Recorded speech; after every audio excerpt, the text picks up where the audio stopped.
Hello everyone, namaskar. It's always a joy to come here to Mumbai and to be with all of you and to see old friends and meet new ones. The topic today is overcoming obstacles on the spiritual path of our spiritual growth. Are you able to hear? Is this right? Good? Yes. Take it. And I had this image come to mind when we were meditating. One time, oh gosh, seems like 30 years ago or so, I was with a friend and we were in Santa Cruz, California in the ocean. So we had a rubber raft and we hadn't done this before, but we thought it could be nice to do. It was a hot day. So it was me and my girlfriend, we were there and we had our screen sunblock, we had our sunglasses, we had our snacks, and we were just planning to just kind of drift out a little while. And we did for a short time. And then suddenly there was a huge, huge wave. And the wave, we just looked back and went, oh my God, we're just going to get creamed. And we did. So the wave just hit us so hard. And it knocked us, it knocked all the stuff out of the raft, and it completely hit us so hard that we went all the way back to the shore. And we were quite a ways out, but we had sand all in our ears and eyes. We didn't know what had happened. But I thought of that image because we went so fast and it was so hard and we didn't know what was going on, but suddenly we were at the shore. And on the spiritual path, so many things happen and you don't know what's happening and all. But if you just keep moving, you move through it quickly instead of stopping and see what happened, this happened. And it's a good image to keep in mind that by our own efforts and by God's grace and Guru's grace, we can quickly move through whatever it is and get to the shores. I remember a time when I was going through a difficult time, and I was just, everything was topsy-turvy. And I thought, how am I going to get through this? There's just so many things. It was like karmic bombs exploding. And I was with Swamiji at the time, and he didn't sit me down and talk with me. Very, very little, very little. And I tell people this, and I believe it's true. I've tried to count up the hours that I spent with Swamiji, with him talking to me, giving me advice. And I can't come up with an hour. I come up with 15 minutes in 40 years. Meaning, he didn't sit you down, this is what's wrong with you, you need to figure this out, that's a block. So what he did at that time when I was going through so much, he kept me busy, isn't it? I had so many jobs. I was running to do this and trying to get that done, and he kept giving more and more jobs. And actually I was living up in Gurgaon, and I was going, but Swamiji lived in one house and we lived in the other, and I just remember going back and forth across the field to go back and forth, and midnight I'm still running, and I thought at one point, I was up late every night just doing errands and working, serving. And I remember one time I was coming back from Swamiji's house, and I just thought, God, I got so many problems, but I have no time. That was just what he wanted. You have no time to wallow in them, to think about them. Just keep your energy moving. And this is what the advice I give you. Don't take too much time in trying to figure it out mentally. Keep going, keep serving, keep meditating, keep coming to satsangs, keep chanting, keep doing affirmations, keep coming to the programs. And you will find that the things that need to fall off, they start falling off. You don't have to sit and analyze them. They start falling away. And I was thinking of this story of Master when he had this, he teaches, as you know, to keep your consciousness and awareness high. And as he told Dr. Lewis, in Om, then nothing can touch you. So all the things we're doing are keeping our consciousness uplifted and keeping us in Om. And I think we have no idea all the things that the gurus are clearing away from the path. So Master showed he showed this one thing that he did. At Mount Washington, there was a wishing well, and some of you know this story, and the well fell on Guruji's foot, or part of his foot, but anyway, it just sounds like it was excruciatingly painful. And so when that happened, his face, he grimaced, and his face was, and you could see the pain on his face. Of course it'd be painful. But he chose that time to give them an example and teach something, because the disciples were around, and of course they were worried, and he said, now let me show you something. You can imagine at that time, he's teaching them when his foot was probably double the size. And he said, when I put my consciousness here, then the pain I won't feel the pain. You understand? So he demonstrated it. He put his consciousness up at the spiritual eye, and then they saw that his face was just normal. He said, seemed fine. Then he said, now watch. If I let my energy drop, you're going to see the pain on my face. I'll experience the pain. So he did that, and they said, then he said, now I'm going to show you. And what a beautiful thing. He's showing us, if you keep your consciousness uplifted, then you won't be in the painful situation, because you'll be in a super conscious and an uplifted state. And in that uplifted state, there's light, there are answers, there's solutions, there's peace, there's calmness, there's joyfulness, there's bliss in the uplifted state of consciousness. And if we let our energy drop, then we feel, I'm suffering, I don't know what to do, I don't have any answers, I'm just, no one has a worse life than I do, and on. And reminded me of some of you heard this, a very sweet story about Ramakrishna Paramahansa, where, he passed away from throat cancer. And so he was on his cot one day, and one of the disciples came and said, Master, how are you feeling? And they felt he must be feeling terrible. And he said, I just feel terrible. And then so the disciple goes away, and then he comes back again. A little bit later, he says, Master, how are you feeling now? He says, it's horrible. So he leaves, and they're all worried. And he comes back again. He says, Master, how are you doing now? He says, God, you don't know the pain that I'm in. So the disciple walks away, and the disciple goes, it doesn't seem like he's really in that kind of pain. It seems like he's just saying that. And so the guru says, that fellow's found me out. And isn't it so? He was in an uplifted state of consciousness. He would dance in ecstasy, and you probably read his books, some of the books, and sometimes hot coals would be, he'd fall, and on hot coals, they'd be stuck in his back. He'd still be dancing and enjoy. And he was above the body. His consciousness was uplifted, and I experienced that. And many times, different ones of us, with Swamiji, when he was very, the end of his life, he had so many surgeries and so many difficulties, and taking so many medications, and he had the hip surgery. He had one hip, and then the other hip, and then he went back to the other hip. And people said, Swamiji, God, you're just having so many hip problems. He just said, hip, hip, hooray. He just was, don't get into it. Don't get into that consciousness. And I remember when Swamiji had I think it was a heart surgery, and we were in California then, and many of us could come and sit with him for some time, and I've told some of you this story, but it's very indicative of where his consciousness was. He just was above that level, and he was teaching us, come above that level where you're in the pain and you're in sorrow. And he said, before I forget this, that someone asked Swamiji, what is the definition of an Ananda Acharya? One of your Acharyas. And he gave a beautiful definition.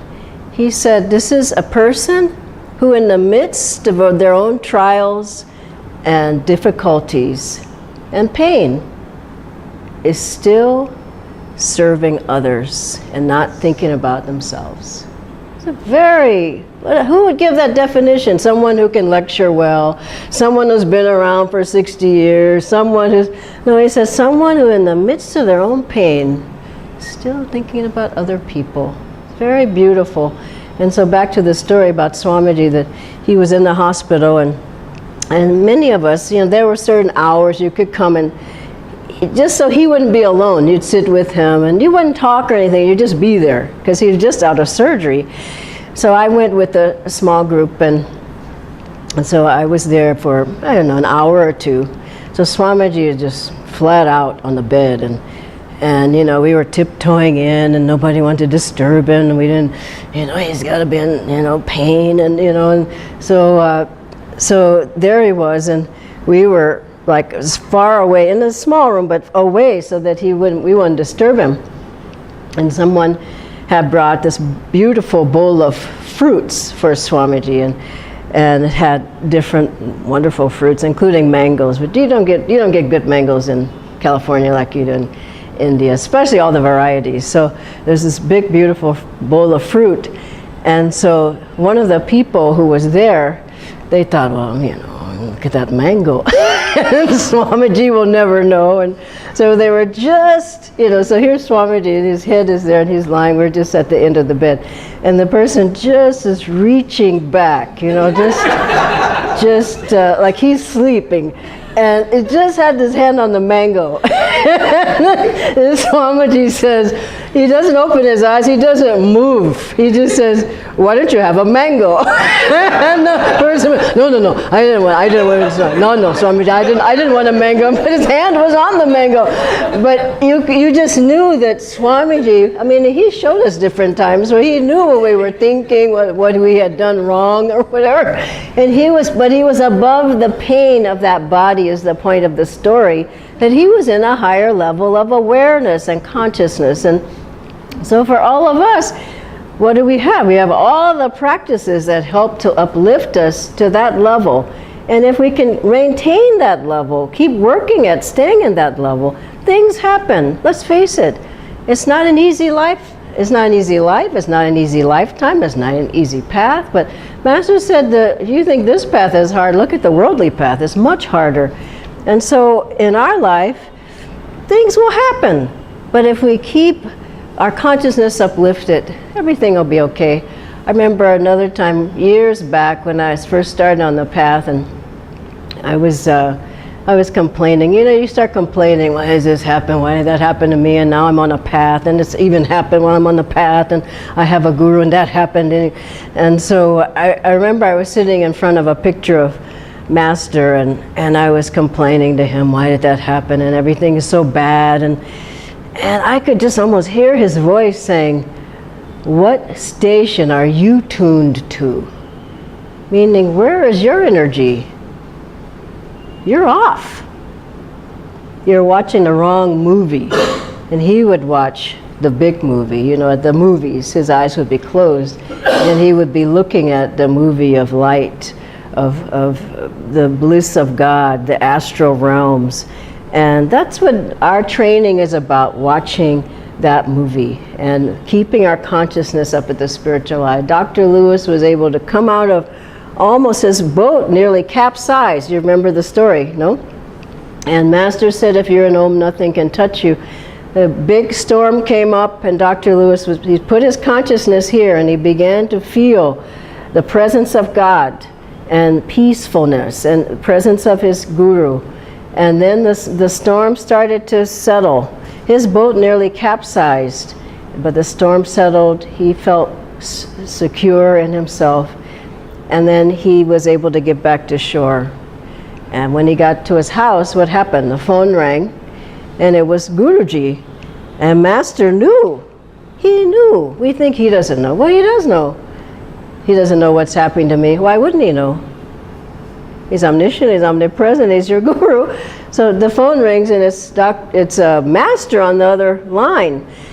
And the doctor picks up, and it's Master. And Master says, oh, doctor, you almost got a little wet. He knew what his disciple was going through. And they said Master was walking, was pacing up and down. He was reading a book about the sea. And at a certain point, he was walking up and down. He was pacing. He says, "Doctor's in trouble. He's in trouble. I've got to help Doctor. Doctor's in trouble." And I think that happens. You know, we have ups and downs. And I think he says, "Oh my gosh, they're in trouble. I've got to help them." And so we keep our consciousness and awareness up. We keep in that attunement with Om, with God, with the Gurus, with Babaji, with all the masters. And then the help can come. Now I want to just go through briefly with you all some of the obstacles that I've seen people go through. And these I want to put on the board so you can remember. So these are some of the main obstacles. Some of them, I mean there's so many, but here's one. Obstacles to our progress. Lack of energy. So at a certain point, you know, we think we have enough energy to do everything we need to do on the spiritual path, but we actually need to do more. And we need to put out more effort. As disciples, as devotees, as Kriya bonds, it's not less, it's not the same, it's I've seen it ever more and ever more. And as people will ask you to do things, you'll find that, boy, I don't feel like doing that. He should do that, she should do that. But you keep putting out more and more and more, then you break through that low energy pattern that most people have, some of that at least. There's a sort of a, well, isn't that enough? You know, haven't I energized enough or whatever? I recall once I put together the Kriya booklets with Jayaji. I'm sure you have them there, this Kriya technique and the discipleship booklets. So the very first booklet was, I think it was the discipleship book. And you know what I mean, don't you? It's a little pamphlet kind of, but so that was years back when we first got to India. So I was just so happy with that book. It took a long time to put it together. Jayaji edited it, and my job was to get the book, get it published. I mean, get it out, get it printed, and get the cover on.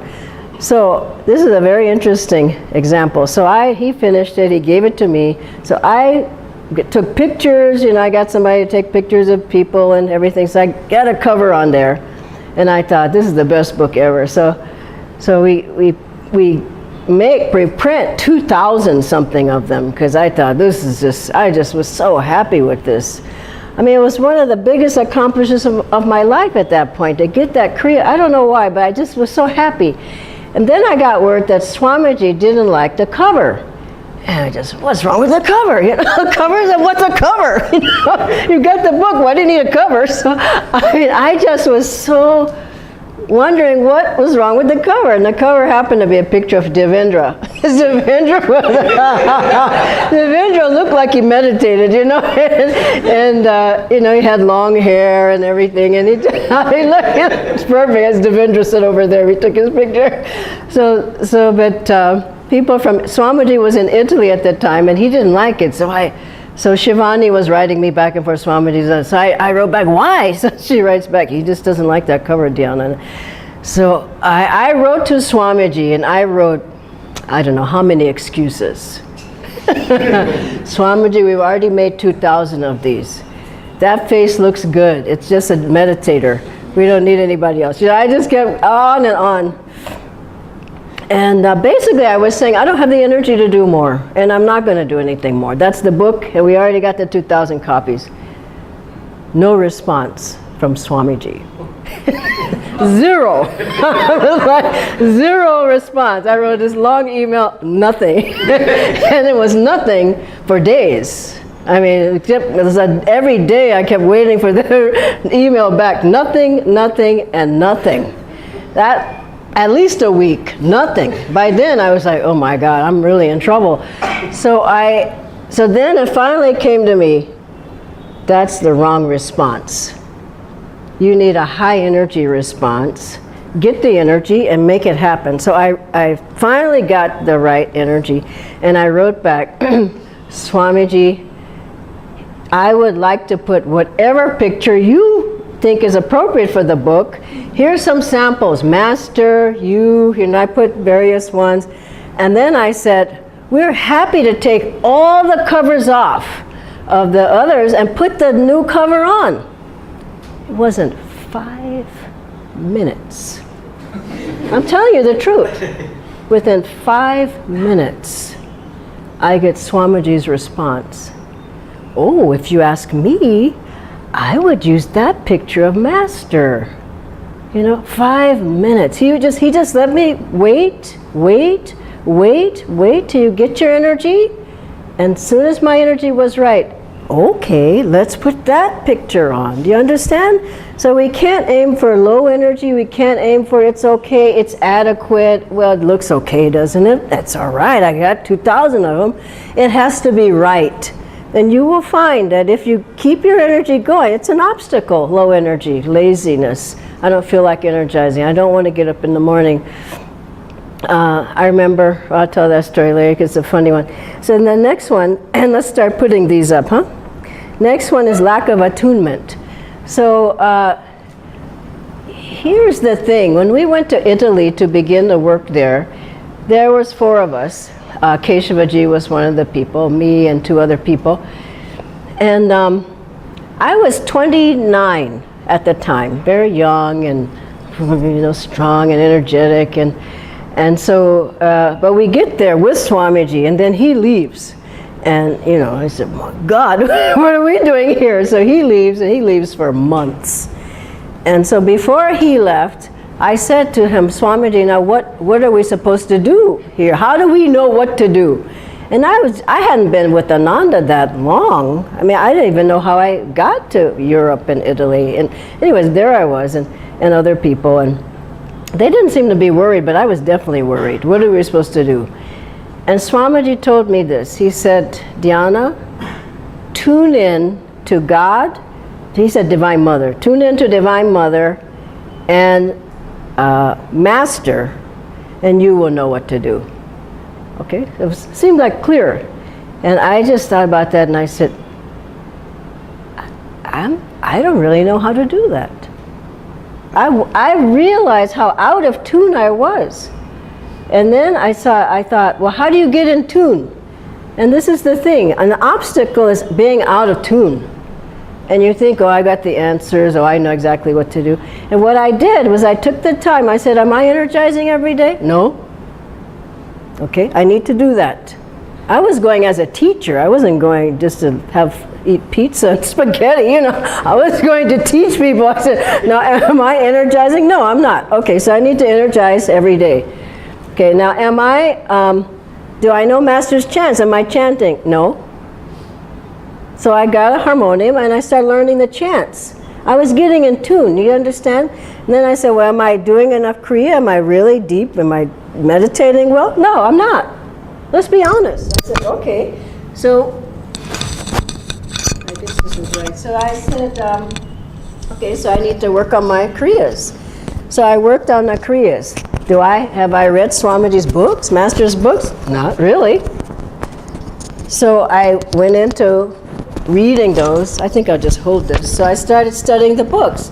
You understand what I don't need anybody to hold it. It's okay. So you understand what I'm saying is that I realized I was not in tune. And I need to get in tune to be able to do the job that he had given me to do there. So lack of attunement is an obstacle along the path and you can get in tune. The lack of attunement, you come and you do this and it's wrong and that doesn't work out. You understand? Okay. The next one is lack of positivity.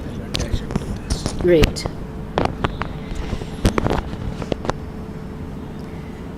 Okay. We all know the story of Swamiji when Master asked him, how are you, Walter? And Swamiji was walking by Master, and Swamiji went, well, Master said, that's good. He just stopped him. Lack of positivity. So many people, oh, well, I don't know. What shall we do? I don't know what to do. It's just, you can hear it, the energy go, I don't know. It just goes down. But Master was super positive, and Swamiji he was ever positive. I remember one time, and this is a funny story I think you'll enjoy, that we were Now you have to tell me if I've told this story, because it's, anyway, so I like it anyway. So we were in Carmel in Italy, and Swamiji was, he bought paintings. Did I tell you the painting story? It's a wonderful story. He bought paintings. Now, imagine, so we're brand new there. We have no money, and Jyotish and Devi were there too at a certain point, and we're just trying to figure out how to build a work in Italy. There's no salaries, there's nobody there, there's nothing. And Swamiji would come, and then he would go for months, and then he'd come back, but he always held us up. You know, he was the power behind that work, for sure. So one time we went to, we'd been there for a number of years, and we went to Carmel, to Capri, and Swamiji wanted to buy paintings for the Crystal Hermitage. Some of you have been there. How many of you have been to Ananda village? Yeah, so you've seen the paintings. They're very beautiful. So we go, there's about 8 of us, including Nandi, Bharat, various ones. We go into this beautiful paintings. You can see them if you just get online, I think, see the Crystal Hermitage. Swamiji is so positive, you know, and he goes in and he says, oh, look, these are beautiful. And he buys in 1 hour like 30 paintings. I mean, all sizes, beautiful paintings, and he's so enthusiastic and so excited about it. And then, you know, they weren't cheap either, but he was buying them for the Crystal Hermitage. So then he looks at the others of us and he says, aren't you going to buy a painting? I went, good heavens, I can't buy a painting. It's like, either I'm going to eat for the next 6 months or buy a painting. And so he says, no, everybody, I mean, he was just going around, where's your painting? Get a painting. I just thought, oh, God, this is impossible. But he was trying to keep our energy up. Never think you don't have. Don't go into consciousness of lack. And believe me, we had to have that consciousness in Italy because we didn't have, but we got our magnetism enough. Now that place has been there 30 years, it's hugely successful. And so anyway, everybody was looking for a painting at that point, and honestly, I don't see the size of mine here. But it was so I finally just go and I didn't know what to do. I just said, well, he's making us buy something. So I have this painting. It's so little, you can barely see anything. And I just thought I put a huge frame on it. And so it's just like, I mean, really like this. And so Swamiji, after a while, he says, I want to see everybody's paintings. And he's got 30, you know, he's bought. And so everybody shows, and everybody, then I pull out this, and he said, what is that? He said, get a painting. I said, Swamiji, this is all I can afford. He says, listen, I'm going to help all of you to buy a painting. Just buy something. And that's how he always was. He would push you. You know, get something little. He says, get something. And because of that, I was able to get a beautiful painting, and Swamiji gifted it to me. But you see, he was teaching us not to have lack, not to be negative, always to be positive, always to keep trying, make a way, try to figure it out. And then it would always work out in the end. Okay, so lack of positivity, lack of willingness. This is one, you all know Haridas, many of you do. So there was a time at Ananda when Swamiji was to be interviewed for some, I think it was a TV, it could have been a radio station, but some station. So Swamiji goes, and then there's Haridas and a few other of the old-time Ananda people. So when they get to the station, the people say, Swamiji's ready to do the interview. And the people say, no, because Haridas, you know Haridas, I don't know, he's got so much energy. So the people looked at them and they said, no, we don't want you, saying, Swamiji, we want him. And Haridas was over there like, what? And they wanted him to talk about the astrological bangle. Now, Haridas had just come to Ananda maybe 2 or 3 months before. And Swamiji thought, oh my God, what is he going to say? But he said, okay, Haridas, you get up there and you talk about the bangle. Haridas didn't think one moment. He just went up there. He didn't go, oh no, Swamiji, you must, oh Swamiji, I just got here. I don't know what a bangle is. He just immediately, he said, okay. Complete willingness. All right. Now, who worked through Haridas? Master and Swamiji. And Swamiji, this is on one of his talks, Swamiji says, he gave a beautiful explanation. It wouldn't be the one Swamiji would give, but he gave a beautiful explanation of what it was. The point of this is he was completely willing. He wasn't afraid, he wasn't shy, he wasn't deferring. Swamiji said, you go. And he went, and they loved it. And so complete willingness, that I'm willing, whatever I'm asked, I'm willing to do it. If it's learning, if I'm playing a chant, or if I'm doing this, or I remember once, do you all know the song Cloisters? Okay, so I almost done here. One time in Italy at the beginning, Swamiji had written so many beautiful new songs. And so we were in this, it wasn't a satsang, it was just some friends, and it was a big dinner, and maybe 30 people. And then after the dinner, we were all sitting in the living room, and suddenly Swamiji wanted Cloisters sung. He wanted the people to hear how the song sounded. So I guess no other singers were there, I don't remember, but it was one of the most embarrassing times of my life. So he turns to me and says, Dhyana, would you sing Cloisters for everybody? I went, it's impossible. But I did it. It sounded terrible. He didn't ask me again, but I did it. He didn't ask me again. I mean, I was going, I called you, my Lord. I mean, it was just so I was scared to death, but I did it. And I think I was supposed to do it to get out of being afraid, or get out of being self-aware, or whatever these things are. I mean, they don't happen by chance. Someone asks you to make the announcement, you go, not me. Are you kidding? You know, whatever it is. If you do it and you keep doing it, you keep doing it, you keep doing it, you'll find you didn't die from it. You're okay. So willingness is an obstacle people need to go through. Here's one. Lack of, I just have a couple more. Lack of discipline. Well, that's a hard one. So what does that mean? It means disciplining yourself enough to do all the things that we're supposed to do. It could be getting up in the morning. It could be doing your energization. It could be doing your Mahamudra. It could be getting to the satsang. And, it could be being somewhere on time. I know this is a big thing. And you look at the traffic. How can anybody get anywhere on time? But you aim to be on time, isn't it? And then I know Swamiji told someone this who was having difficulties. He said, tell that person to stick by their word. They're having problems. They need to stick by their word, meaning what you say you're going to do, you do it. You say you're going to come, you come. You say you're going to do the book table, you do the book table. It's not I kid with people and I say I'm writing a new book. I haven't written any book, but I'm writing a new book, the book of excuses. Because everybody has a long list. I didn't come because blah, blah, blah, blah. I just stop, it's okay. Don't worry about it. But just stick by your word. You said it, do it.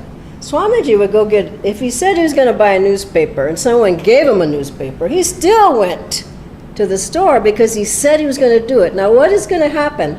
What happens if you do that in your life? You get very strong, your word gets powerful, people actually listen to you, your energy builds, and if you don't, you just get weaker and weaker and weaker. It becomes a block. Disciplining yourself. And I remember a girl who was, two funny stories. A girl in the ashram in Gurgaon, she said, Dhyana, I'm trying to get up, but I just can't get up. Would you wake me up? I said, sure, I'll wake you. And so, I said, I'll knock on the door. You heard the story before. I'll knock on the door. And I said, then I'll say, Jai Guru. It wasn't RT. It wasn't RT. So I said, I'll say Jai Guru from outside the door, and then from the bed, you say Jai Guru, and that means you're up. And she says, okay, I'll do it. First day I go, I knock on the door and I said, Jai Guru. And she said, Jai Guru. I said, okay, she's up. Next day I go and I knock, Jai Guru, Jai Guru. She's still strong. The next day I go, Jai Guru, Jai Guru. I said, what happened to her? The next day I go, Jai Guru. She's whispering. By the last day she says, I'm sorry, Jai Guru. No response. No response. And I said, I'm not going to come anymore. You said you were going to do it and you didn't do it. So if your word gets weakened, your energy gets weakened, it becomes an obstacle. If you don't, just do it. And for getting up, set your alarm. Swamiji said, put it across the room. So it's just going to ring and ring and ring until you get up and go over there and turn it off. And once you're up, you're up. So the path needs discipline. It becomes an obstacle unless you can begin to discipline yourself, at least in some ways. The final one I'll say is, I don't have time for that one. Lack of loyalty. Now, Master said loyalty is the highest law. Now, what does that mean? Loyalty to the path? Now, Swamiji made a difference between, he said that between the, what was that? How did he put that? Between getting diksha, not diksha, but getting information or going to visit saints. Instruction versus inspiration. Inspiration, everybody wants inspiration. But as soon as you start getting instruction, what I see on people's faces is confusion. With that great master, he came to town, he told me this and that, I'm going to do that. And I had many different experiences like that myself. But there was a woman in Gurgaon who, she told me a couple of years back, she says, well, Dhyanaji, I went to a satsang and to this master who was in town. I said, okay, if you just get inspiration, it's one thing. And then she said, but at the end, he offered Kriya. And I said, and? And she said, I went to take it. I said, you did? Why? So I didn't know what was happening. I didn't know he would be. I said, you knew when you went up there, didn't you? That he was giving you diksha. Now, this is not being loyal. And so if you get in a situation like that, pull out, go out, sit it out, or whatever. But it's not, I just go to him, then I go to her, then I go to them, and then I go to everybody. Remember the story of Swamiji when he took like 10 other initiations from this disciple of Lahiri Mahashaya, who told him, I'll teach you these, but I have to you have to take diksha from me. And Swamiji thought, well, seems okay. As soon as he took that initiation from that man, he said it was as if a wall came down between him and Master. And if you listen to Swamiji's talks about this, it was a number of months, I think 6 months or 8 months. It wasn't like a day. It was a number of months. He didn't feel the connection with Master. And he said when he just said, I'm not doing those anymore, that's it, he could feel Master there again. It's very subtle. Loyalty. I was at an Om bookstore a couple of weeks ago, and I was looking through the books, and this, I'm done now. So this last story. So these girls were there, and they were looking at Autobiography of a Yogi. And then I was standing right there, and there they were, and one was saying, that book is no good. And that guru, he says he went to all these places, it's just a garbage, he went on. So I just thought, I have to say something. So, but I didn't want to say it in a emotional way. And so I went away, and I just was inwardly praying to Master, should I say something, should I say something? And so then I turn around, and the girls are at the checkout counter, and I just arrived at the checkout counter. So there was the golden opportunity. So I stood there, I said, excuse me. I said, but that book you were talking about there, Autobiography of a Yogi, and they were, yes. I said, that's my guru. And I said, I've been following these teachings for 40 years now. And I said, I would get that book again and read it. I teach his teachings. I've been here from America and in India all this time, 12 years teaching. There are many people benefiting. I said, in a very nice way. And they said, oh, please excuse us. We're sorry. And then they walked off. But in my own heart, it wasn't right. I couldn't just, you can't just let it, okay, just sweep it under the carpet. Things you feel right about, you have to be loyal. Somebody says something about your path. Well, Ananda, they don't do anything there. And you just say, oh, it's not right. Say it. Not in an angry way. Speak up. I go to Ananda. I know those people. I meditate there. I've learned those teachings. You see the difference? And then you'll find that your own energy and your spiritual energy, what I want to say, builds because you're loyal to the Guru, to the path that he gave, to Ananda, to however. Think about it. And if we do all of these things, otherwise holes come into our aura. The things that we put up there, if you work at them, you'll find that you start patching up all those holes, and you get stronger and stronger. And when difficulties come, you're able to, like that wave, you're just taken right into the shore. God bless you all.